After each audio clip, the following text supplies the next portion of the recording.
Bonjour à tous. J'ai choisi de vous offrir la lecture d'un livre qui me semble d'utilité publique et aussi qui mérite de recevoir son hommage. Il s'agit de cet ouvrage du docteur Gilbert Henri Crussol, Vaincre douleur et stress. Vous n'imaginez pas ce que la vitamine C peut faire pour vous. Je vous offrirai cette lecture en plusieurs épisodes successifs, en sachant que le cher docteur Crussol nous a quittés en 2023 et que j'ai eu la joie de le rencontrer à Irun cette année-là, quelques mois avant son décès. Il m'a offert son livre et c'est pour moi une mission aujourd'hui que de vous en parler et de diffuser le message qui, me semble-t-il, ne peut qu'apporter des bienfaits à toute personne qui en prend connaissance. Le format de lecture pourra également aider les personnes débordées qui ne trouvent pas le temps de lire et qui pourront ainsi allumer la vidéo et avoir ces épisodes sous forme de podcast. Premier épisode. Afin que nul ne souffre inutilement. Phrase en exergue, il existe une chose plus puissante que toutes les armées du monde, c'est une idée dont l'heure est venue. Victor Hugo. Préface du docteur Thomas E. Levy, cardiologue aux USA, le 6 décembre 2014. La lecture de la deuxième édition de Vaincre douleur et stress est essentielle pour tous ceux qui veulent se mettre en forme ou se maintenir en bonne santé. Ce livre, écrit par le docteur Gilbert Henri Crussol, DMD FICD, offre une importante perspective sur de nombreuses applications pour un bon dosage et une bonne administration de vitamine C. Le docteur Crussol est l'un des pionniers de la thérapie de la vitamine C, ayant eu comme collègues Linus Pauling, Hal Huggins, Hugh Riordan, Abraham Hoffer, Archie Kelokerinos et Emmanuel Keraskin, entre autres. Bien que sa formation médicale et en tant que dentiste ait été très traditionnelle, le docteur Crussol a rapidement constaté que l'administration d'antibiotiques, d'analgésiques et la prescription de médicaments anti-inflammatoires n'était pas le meilleur moyen de traiter ses patients lors d'une chirurgie. Non seulement cette approche thérapeutique était souvent inefficace, mais il semblait même au docteur Crussol qu'elle pouvait rendre ses patients plus malades. C'est après 2 ans de cette pratique que le docteur Crussol lut un livre sur la vitamine C et eut plus tard l'occasion d'écouter le docteur Cheraskin parler de ses bienfaits. À partir de là, un nouveau et important chapitre commença pour le docteur Crussol dans sa vie de praticien. Il donnait à tous ses patients de la vitamine C et il s'aperçut rapidement qu'aucun d'entre eux n'avait besoin ni d'antibiotiques, ni de médicaments anti-inflammatoires, ni d'antidouleurs. Compte tenu des résultats, son intérêt sur les possibilités que l'emploi de la vitamine C offrirait dans la médecine générale devint de plus en plus grand et il commença alors à assister à des conférences sur la médecine orthomoléculaire partout dans le monde. Le docteur Crussol, après avoir assisté à un très grand nombre de conférences et ayant eu l'occasion de rencontrer et d'apprendre des géants de la médecine orthomoléculaire, commença à administrer de la vitamine C plus régulièrement et pour des cas plus variés. Son expérience clinique lui permet de constater que lors de toute intervention de chirurgie osseuse, extraction dentaire ou lors d'un remplacement de la hanche, l'administration au préalable de 30 grammes de vitamine C en intraveineuse éliminait les douleurs post-opératoires. Il remarqua aussi que l'administration de vitamine C en intraveineuse ou intramusculaire pouvait diminuer ou même supprimer des paralysies qui existaient depuis des décennies. Des patients récupéraient la vue ou bien leur vue s'améliorait notablement avec une quantité de vitamine C suffisante. Il découvrit également que la dépression pouvait être traitée avec efficacité de la même manière. Au fil du temps, le docteur Crussol constata que la douleur et le stress pouvaient détruire facilement la vitamine C et épuiser le stock disponible dans notre corps. Il remarqua qu'il était nécessaire d'avoir un taux normal de vitamine C ou même un peu plus élevé pour soulager de manière efficace les douleurs et diminuer le stress, quelles qu'en soient les causes.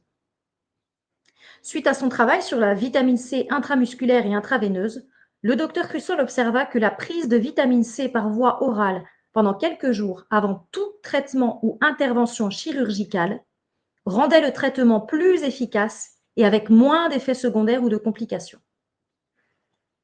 Lisez ce livre. Employez ces concepts.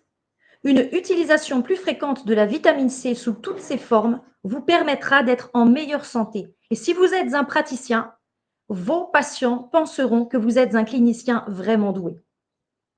Le docteur Crusoe, en s'associant avec d'autres géants de la médecine orthomoléculaire, est devenu lui-même un géant. Profitez de l'occasion pour apprendre de ses impressionnantes et nombreuses expériences cliniques. Thomas Levy, cardiologue, USA. Alors, quand la solution devient le problème. Citation de Paul Václavic à Stuttgart en 1987. Le thérapeute qui se penche sur les problèmes humains et sur leurs solutions et qui les aborde sans les œillères d'une théorie déterminée arrive assez vite au constat que tant que l'homme et l'animal ont une tendance fatale, que tant l'homme que l'animal, ont une tendance fatale à s'accrocher aux solutions qu'ils connaissent. Ces solutions étaient sans doute les meilleures ou les seules possibles à un moment donné. Pourtant, on continue à les mettre en œuvre alors que les circonstances ont changé, évolué et les ont rendues inopérantes. À cet instant, la solution devient le problème.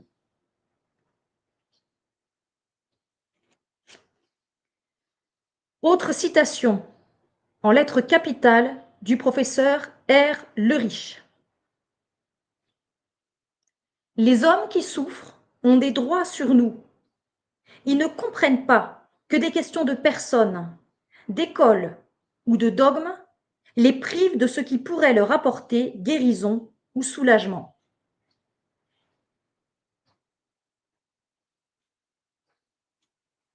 Alors, petite mise en garde, et les informations contenues dans cet ouvrage ne sont pas des conseils médicaux ou nutritionnels.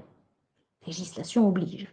L'auteur de cet ouvrage décline toute responsabilité de dommages, troubles de santé ou perte de chance prétendument causés par la lecture et par une interprétation personnelle de son contenu. Si la lecture de ce livre, qui contient des informations originales, est déconseillée aux personnes physiquement et psychiquement fragiles, elle sera certainement une source d'encouragement et de réflexion pour tous les autres et en particulier pour les thérapeutes. Vient ensuite une présentation biographique du docteur Crusoe. Le docteur Gilbert-Henri Crusoe est né à Paris en décembre 1934. Il travaille comme surveillant d'externat pendant 6 ans et comme surveillant général pendant 1 an dans un lycée. Il réalise des essais de brûleurs à gaz industriels pour la société Sargy chez Primagaz. Il reçoit un diplôme d'odontostomatologie de la faculté de médecine de Paris en 1964 et part peu après aux États-Unis pour y poursuivre ses études. Il suit des cours au Massachusetts Institute of Technology, MIT, et au Harvard Forsyth Center où il fait des recherches sur le latirisme. En 1965, il participe à Los Angeles à un congrès de recherche. Rentré en France, sur les conseils du professeur Jean Roger, il s'inscrit et suit tous les cours post-universitaires possibles en France et aux États-Unis. Il donne plus de 70 cours de 2 jours à 3000 praticiens et il est invité à donner des conférences aux États-Unis, au Japon, en Belgique, au Canada, en Suisse, en Ukraine, en Italie, en Espagne, en Roumanie. Il enseigne dans le cadre du Forum de Sévelin auprès du professeur Sami Sandhaus. Il reste en contact permanent avec le professeur Linus Pauling et son mouvement de médecine orthomoléculaire. Il reçoit en 2002 un diplôme de criminalistique de la faculté de médecine de Paris et y dépose un mémoire intitulé « Maltraitance et mort inexpliquée de l'enfant ». Il est l'auteur de plusieurs articles sur la santé et la nutrition et d'un flash sur la chélation. En 1989, il ouvre à Paris un centre de traitement des maladies vasculaires et cardiaques. Il travaille à la mise au point de compléments alimentaires adaptés à la correction des carences des patients de chélation. Sa formation personnelle a débuté en 1934 et se poursuit encore aujourd'hui en 2015. Elle se poursuivait encore en 2023 lorsqu'il nous a quittés.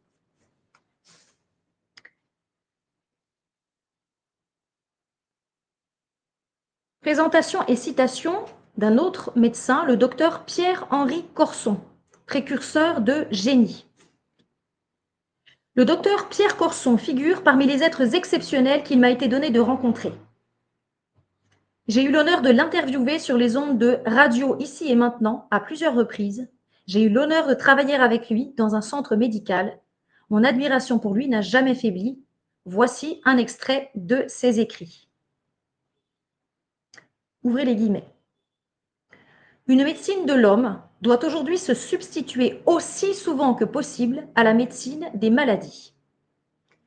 La théorie officielle dominante du monde médical s'est cristallisée autour de cette notion, cependant fausse, qu'il faut lutter contre la maladie. Or, la maladie n'existe pas en soi, c'est une entité abstraite, souvent arbitraire et commode pour nos esprits épris de classification. Il n'y a que les malades qui existent bien réellement et qui sont tous différents les uns des autres. L'utilisation des vitamines comme médicaments pour prévenir les maladies et traiter les malades, et non simplement pour compenser à minima des carences, est justement l'une des plus grandes découvertes médicales du XXe siècle. En total de vie, de souffrance et de budgets sociaux économisés et économisables, elle dépasse en importance l'avènement des médicaments miracles comme les antibiotiques, la cortisone, les anti-inflammatoires et les neuroleptiques. Fermez les guillemets. Le professeur Crusoll reprend et conclut. À nous de choisir.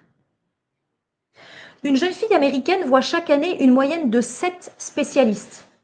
Il n'est point besoin d'être devin pour penser qu'elle passe des radiographies et reçoit des vaccins. Une confusion habituelle existe entre prévention et dépistage, confusion pratique qui permet de remplir certains cabinets et salles d'opération. Dans ce livre, nous pensons prévention, diminution des risques et ne sommes pas du tout pour le dépistage. Mais chacun est libre de choisir, d'échanger un tout petit risque pour un très grand. La prévention, c'est notre propre affaire, c'est notre mode de vie, notre prudence en voiture et dans nos fréquentations. C'est le choix avisé d'un médecin ou d'un chirurgien si c'est indispensable.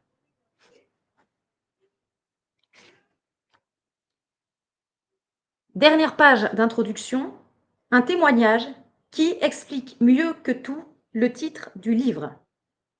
Je rappelle le titre du livre, Vaincre douleur et stress, vous n'imaginez pas ce que la vitamine C peut faire pour vous. Ce témoignage est celui de Marie-Thérèse, daté du 3 avril 2014 à 19h46.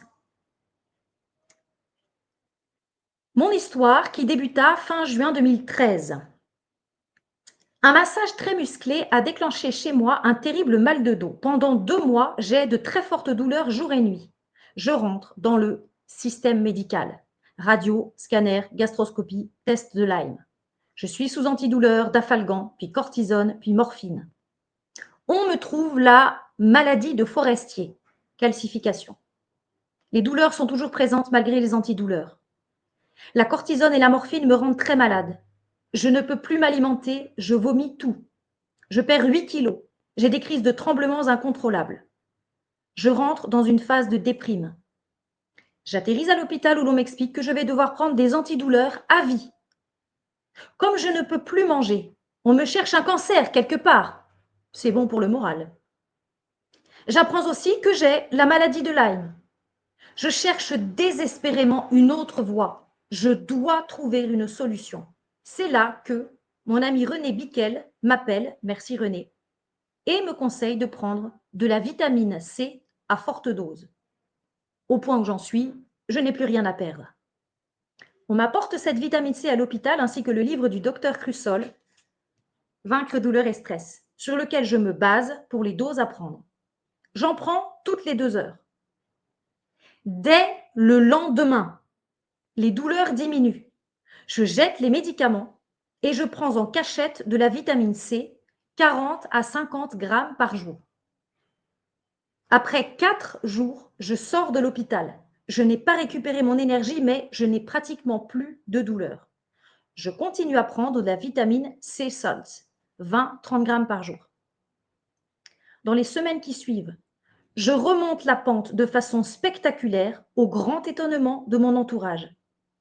Les douleurs ne sont jamais revenues. Si mon expérience peut servir à d'autres personnes, j'en suis contente. Merci, Marie-Thérèse. Je vous donne les titres des chapitres dont je ferai la lecture. Chapitre 1, le facteur C, la vitamine C, la vie.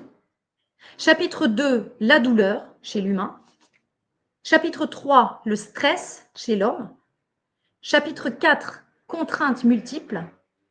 Chapitre 5, témoignages. Chapitre 6, questions-réponses. Il est possible de commander ce livre en quantité en joignant l'Institut Antoine Béchamp au numéro de téléphone France 01 80 87 60 82 ou à l'adresse mail suivante institut.antoine.béchamp bechamp@gmail.com institut.antoine.béchamp bechamp@gmail.com. Dernière page d'introduction, des remerciements abondants à ceux et celles sans qui rien n'aurait été possible. En petit exergue supplémentaire, une citation du professeur Linus Pauling, double prix Nobel, que vous voyez ici en photo de couverture. Nous sommes arrivés au point où nous pensons qu'il est possible d'avoir un contrôle total des maladies cardiovasculaires, crises cardiaques, accidents vasculaires cérébraux par l'utilisation correcte de la vitamine C plus lysine qui peut prévenir les maladies cardiovasculaires et même les guérir. Linus Pauling, interview, Journal of Orthomolecular Medicine, 1994. D'après ses proches collaborateurs, en confisquant le 19 août 1944 son passeport à Linus Pauling, le gouvernement américain l'a empêché de prétendre à un troisième prix Nobel. Et enfin, Dr Matthias Rath, R-A-T-H, malgré de nombreuses tentatives, c'est le docteur Crusoll qui parle, je n'ai jamais réussi à rencontrer le docteur Matthias Rath. J'ai pourtant assisté à 2 de ses conférences, l'une dans le nord de la France et une seconde à Paris, mais n'ai pas réussi à l'approcher. Et les lettres expédiées sont restées sans réponse. Les salles étaient combles et j'ai apprécié chaque mot prononcé par ce grand médecin qui travailla pendant un temps avec le professeur Linus Pauling. La seule chose que j'ai regrettée dans ses conférences et ses livres est la manière dont il cite Pasteur, qui, à mes yeux et aux yeux de nombreux chercheurs, a mené la médecine dans une voie erronée où elle persiste encore aujourd'hui et si complet. Le docteur Rath a été victime de la chasse aux bons médecins organisée par la chimiocratie et ses complices. Je salue ici le courage et la qualité inégalée des recherches menées par le docteur Rath et son équipe.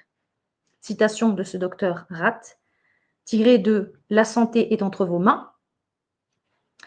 La plupart des maladies endémiques actuellement ne sont pas des maladies.